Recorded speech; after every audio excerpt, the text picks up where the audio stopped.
मंडली कामधेनु कल्पतरू चिंतामणी आवडीची धनी पुरविती.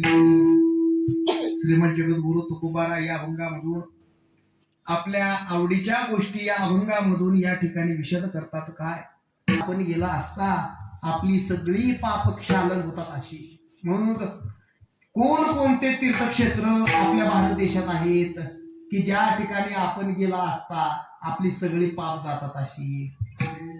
देश पावन कुरुक्षेत्र अयोध्या देश अतिपवित्र गंगा यमुनेचे उभय तीर पवित्र पार गुलाजळ कलाप ग्राम नंदी ग्राम पावन देश बद्रिकाश्रम पंचवटी श्रीरामाश्रम पावन परम गौतमी तट जेत लागले श्रीरामचरण पावन देश दंडकारण्य मथुरा गोकुळ वृंदावन परम पावन ब्रह्मगिरी निर्दाळी सकळ पापासी पुण्यक्षेत्र जे का काशी पुण्य देश वाराणसी साधकांसी अतिसाह्य. असे हे सगळे एकादळते एक सगळे तीर्थक्षेत्र आहेत की ज्या ठिकाणी आपण गेला असता आपली सगळी पाप जातात अशी.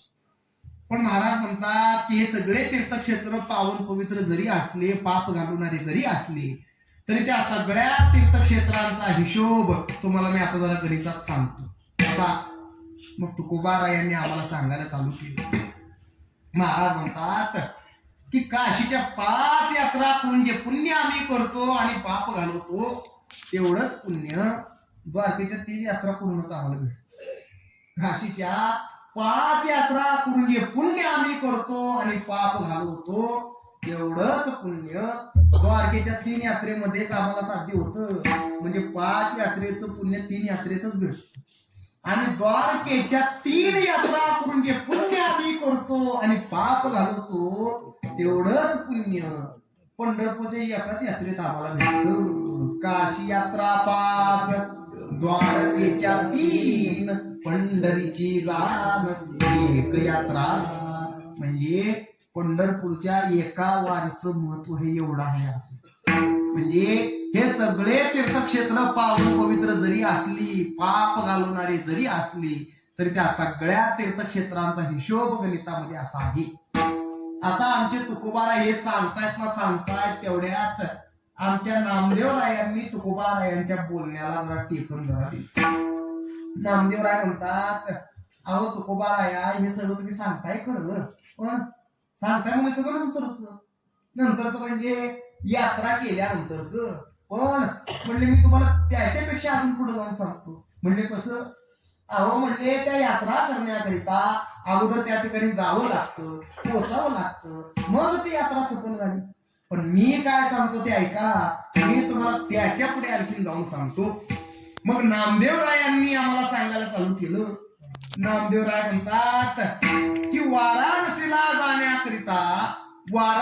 जाण्याचा संकल्प करून 1 महिना त्या वाराणसीच्या दिशेनं चालत गेल्यानंतर जेवढं पुण्य आमच्याकडून घडतं आणि पाप जातं तेवढंच पुण्य त्या गोदावरी परिक्रमेच्या दिशेनं जर आम्ही 1 दिवस जरी चाललो होतं तर तेवढ्याच पुण्या समान ते ठरतं.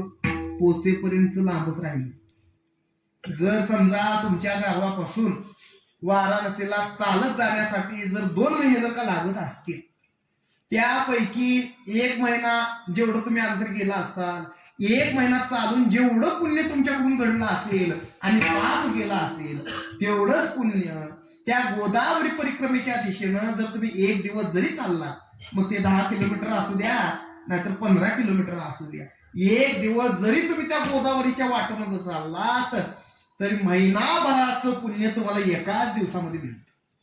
आणि गोदावरीला जाण्याचा संकल्प करून 1 दिवस त्या गोदावरीच्या दिशेनं चालत गेल्यानंतर जेवढं पुण्य आमच्याकडून घडतं आणि पाप जातं तेवढंच पुण्य त्या पंढरपूरला जाण्याचा संकल्प करून त्या पंढरपूरच्या दिशेनं आम्ही 1 पाऊल जरी टाकलं तरी महिनाभराचं पुण्य एका दिवसाचं पुण्य आम्हाला एका पावलावरती साध्य होतं.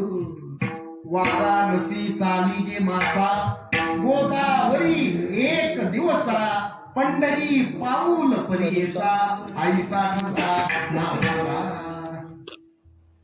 आता ही माणसं तीर्थयात्रा करतात तरी कशासाठी हो?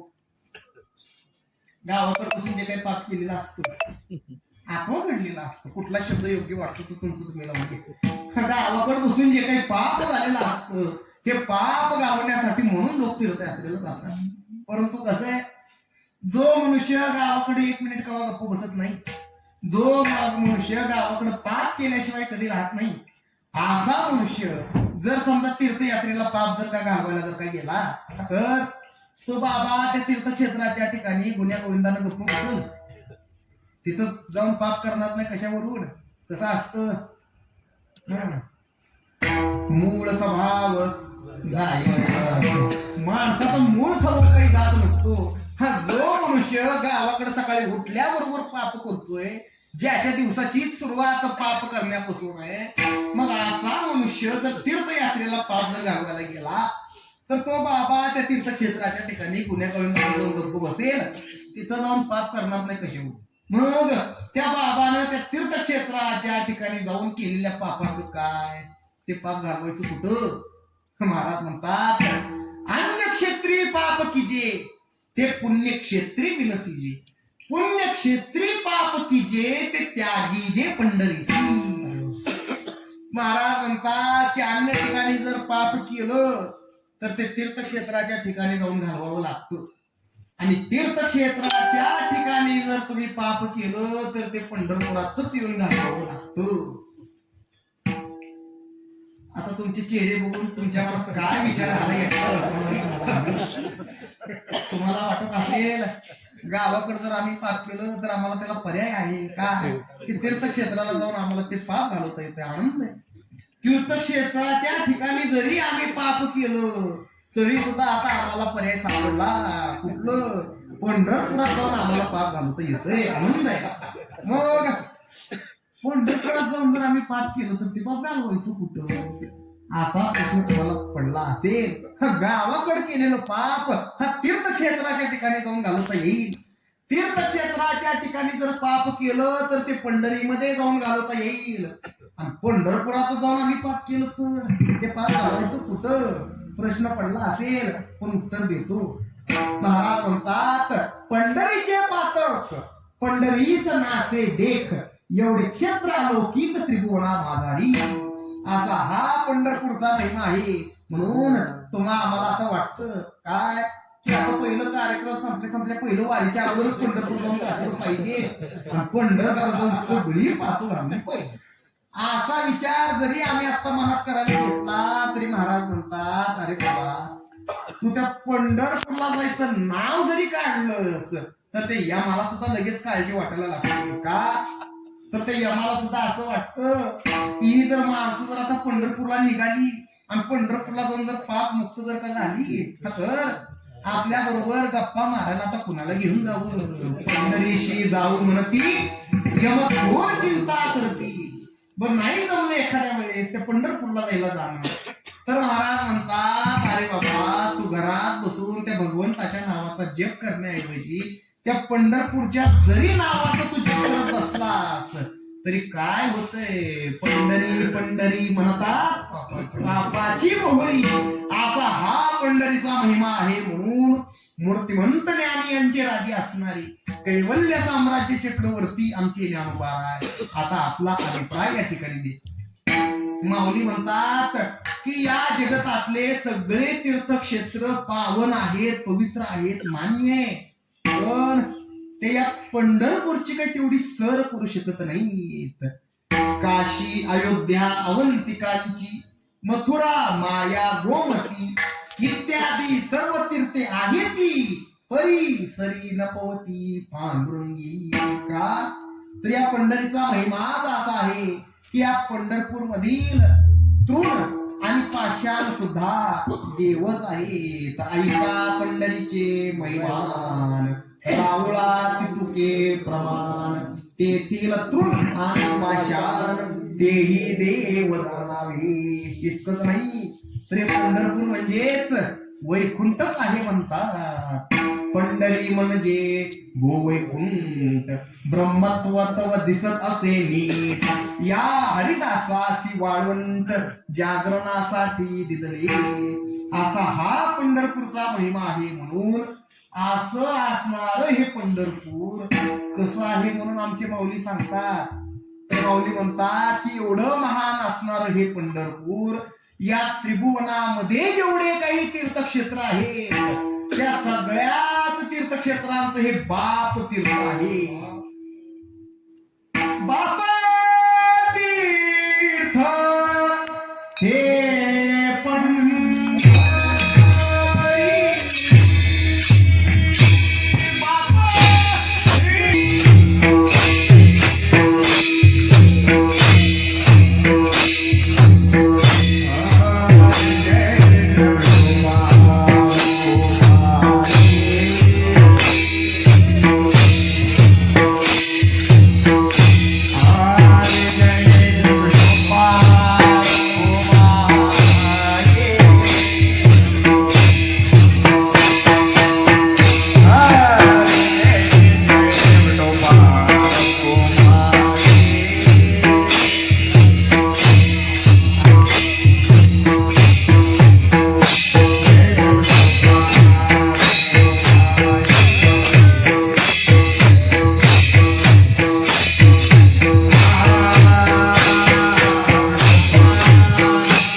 चंद्रभागालिंग पुंडलीक कामधेनु कल्पतरू चिंतामणी आवडीची धनी गोडती. पंढरपूर हे आमच्या तुकोबारायांना आवडलं. का आवडलं? कसं आहे पंढरपूर? पाप घालवणार, दोष घालवणार, अहंकार घालवणार आणि सगळ्यात महत्वाचं काय असेल तर सुख प्रदान करणारी पंढरी असल्यामुळं तुकोबारायांना हे पंढरपूर आवडलं. आता चंद्रभागा आवडण्यामागं काय कारण? चंद्रभागा आमच्या तुकोबारायांना का आवडते? आता काही जास्त काही लांबून लावत नाही, फक्त आता ओझरती कल्पनेने थोडं सांगतो. तर या चंद्रभागेचा महिमा सांगत असताना सगळे संत महात्मे असं म्हणतात की या चंद्रभागेचा महिमा असा आहे की या चंद्रभागेमध्ये एक स्नान जर आम्ही केलं तर त्या एका स्नानाचं पुण्य किती. तर या भारत देशात जेवढे काही तीर्थ आहेत त्या सगळ्या तीर्थांचं स्नान केल्या इतकं पुण्य एका चंद्रभागेमध्ये स्नान केल्यानंतर घडतं. सगळी तीर्थे घडती एक वेळा चंद्रभागा डोळा एकल्या. असा हा चंद्रभागेचा महिमा आहे म्हणून ही चंद्रभागा महाराजांना आवडते. आता पांडुरंगराय आवडण्यामागं काय कारण. पंढरीराय आमचे तुकोबारायांना का आवडतात तर महाराज म्हणतात की असा भगवंत या जगाच्या पाठीवर दुसरीकडे कुठं आहे की जो भक्तांची वाट बघत आतुरतेने उभा आहे. असा वाट पाहे भेटीची आवडी कृपा भक्तांची वाट बघत उभा असणारा हा परमात्मा नेमका आहे कसा. सर्व सुखाचे बाप रुमा देवीवर सुखरूप ऐसा तुझा कोणी सांगा माझ्या पांडुरंगा सारखा. सर्व सुखाचा आगर असणारा सुखरूप असणारा हा परमात्मा आपल्या आलेल्या भक्ताला सुखच देतो सुखाचीच प्राप्ती करून देतो म्हणून या भगवंताबद्दल आवड. आता पुंडलिकरायांची आवड का तर या पांडुरंगरायाला पंढरपूरमध्ये आणायला कारणीभूत कोण पुंडलिकराय. पुंडलिकरायांचे तुमच्या आमच्यावरती नवे नवे तर या जगतावरती अगणित असे उपकार आहेत. तया पुंडलिके केला उपकार. काय उपकार केला पुंडलिकरायांनी तुमच्या आमच्यावर तर पुंडलिकरायांनी वैकुंठीचं सुख पंढरीमध्ये आणून ठेवलं. वैकुंठामध्ये असणारं सुख पुंडलिकरायांनी ते पंढरीमध्ये आणून ठेवलं आणि ते सुख तुम्हा आम्हाला प्राप्त होण्यासाठी ते सुख तुम्हा आम्हाला भेटण्यासाठी म्हणून काय केलं तुका म्हणे सोपी केली पायवाट. हा सोपी पायवाट या पुंडलिकरायांनी घालून दिली म्हणून या पुंडलिकरायांची आवड. म्हणजे अशा प्रकारे या सगळ्या आमच्या तुकोबारायांच्या आवडीच्या गोष्टी. आता मगाशी बोलता बोलण्याच्या ओघात मी 2 वाक्य मगाशी बोललेलो होतो. काय मगाशी 1-2 वाक्य मी मगाशी म्हटलेलं होतं. जेथे प्रयोजन असतं म्हणजे जेथे काहीतरी कारण असतं तीच गोष्ट माणसाला आवडत असते. माणसाचा मुख्य हेतू जो काही असतो माणसाचा मुख्य उद्देश जो काही असतो माणसाचा मुख्य स्वार्थ जो काही असतो तो आवड असणाऱ्या गोष्टींमधूनच तो माणसाला भेटत असतो आणि म्हणूनच त्या गोष्टी माणसाला आवडत असतात. मग आता या ठिकाणी तुकोबारायांनी त्यांच्या आवडीच्या ज्या काही गोष्टी सांगितलेल्या आहेत मग आता त्यांच्या त्या आवडीच्या गोष्टींमधून माझा मुख्य हेतू माझा मुख्य स्वार्थ माझा मुख्य उद्देश काय साध्य झाला म्हणून महाराज शेवट सांगतात. तुका म्हणे जीवा सुख नाटले भूक तहान काही. या आवडीच्या गोष्टींपासून मला सुखाचीच प्राप्ती झालेली आहे आणि त्यामुळे आता मला तहान भूक सुद्धा आठवत नाही एवढं सुख मला प्राप्त झालं. म्हणजे या अभंगामधून तुकोबारायांनी त्यांच्या आवडीच्या गोष्टी सांगून त्या आवडीच्या गोष्टींमधून काय अनुभव आपल्याला आज आला तो अनुभव या अभंगामधून या ठिकाणी सांगितला. आवडे पंढरी भीमा पांडुरंग चंद्रभागा पुंडलिक कामधेनु कल्पतो चिंतामणी आवडी धनी पुरते तुका म्हणे जीवा थोर झाले सुख नाटले भूक